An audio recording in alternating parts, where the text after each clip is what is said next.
So in the past, you have met with President Trump to discuss the importance of the wall in connection with deterring child trafficking. So what are your thoughts on the current state of affairs under the Biden administration on the southern border and how that relates to child trafficking? It may be one of the most devastating policies that a U.S. government has ever put out because wittingly or not, they are facilitating the trafficking of children.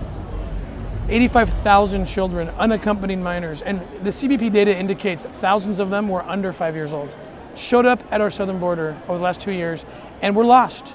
No background checks were done by the sponsors who came to get them. It's literally more difficult to adopt a cat out of a shelter than it is for a sponsor to show up and check one of these kids out and take them into the belly of the United States.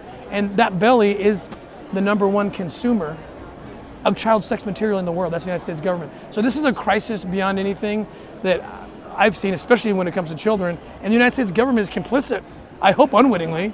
I don't think they're that ignorant, but the facts are the facts. Kids are being hurt because the U.S. government doesn't seem to care about them.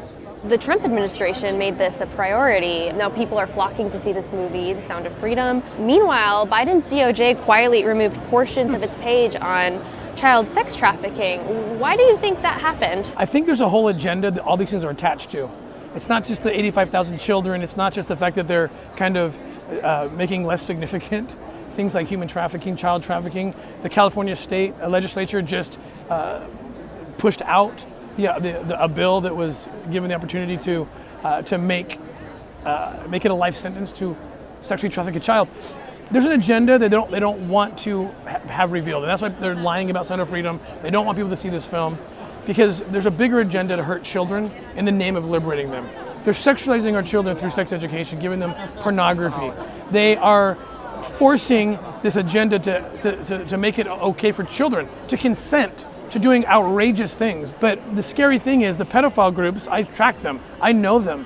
They're laughing, they're salivating, they're gleeful. Why? Because these are the agenda points they've been pushing for decades. They want kids to consent to doing outrageous things because that's just 1 centimeter away from them being able to consent to having sex with adults. And so the UN just issued a report, or accepted a report, about 2 months ago, saying it's time to consider decriminalizing sex with children. Children can consent. So this whole child consent thing is the devil's play.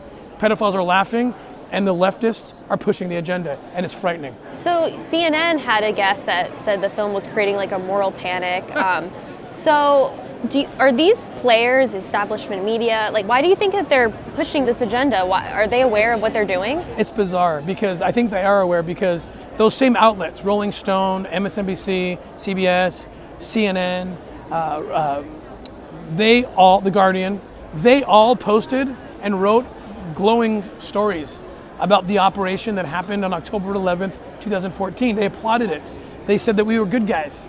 They said, congratulations, you rescued children. 8 years later, those same outlets are pretending that didn't happen. Because this is not QAnon. They want to say, oh, it's QAnon, don't see it. What's QAnon? First of all, I don't know what that is, really.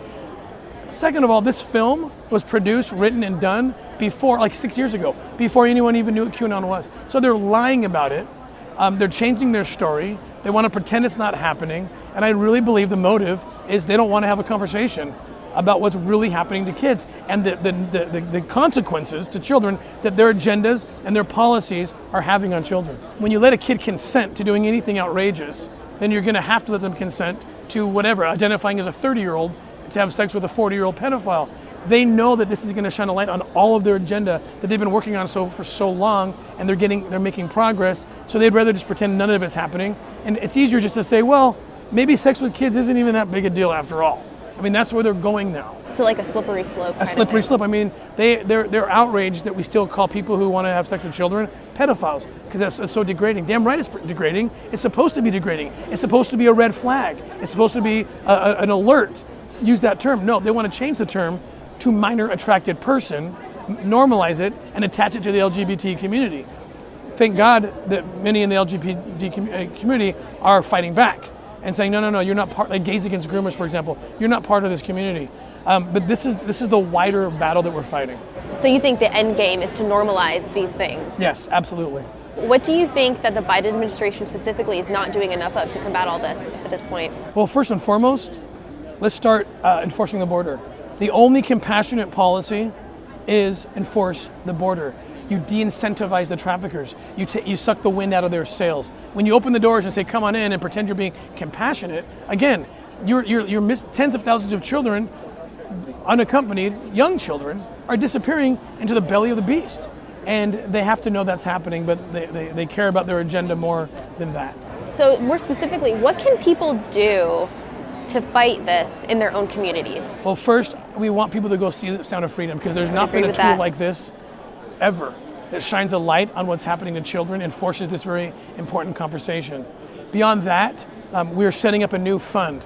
It's an umbrella organization that's going to find the best rescue and rehabilitation groups around the world and rapidly deploy resources to them. It's called the Spear Fund, so people can go to thespearfund.org and donate. Help us build this fund up so we can rapidly deploy and rescue more children.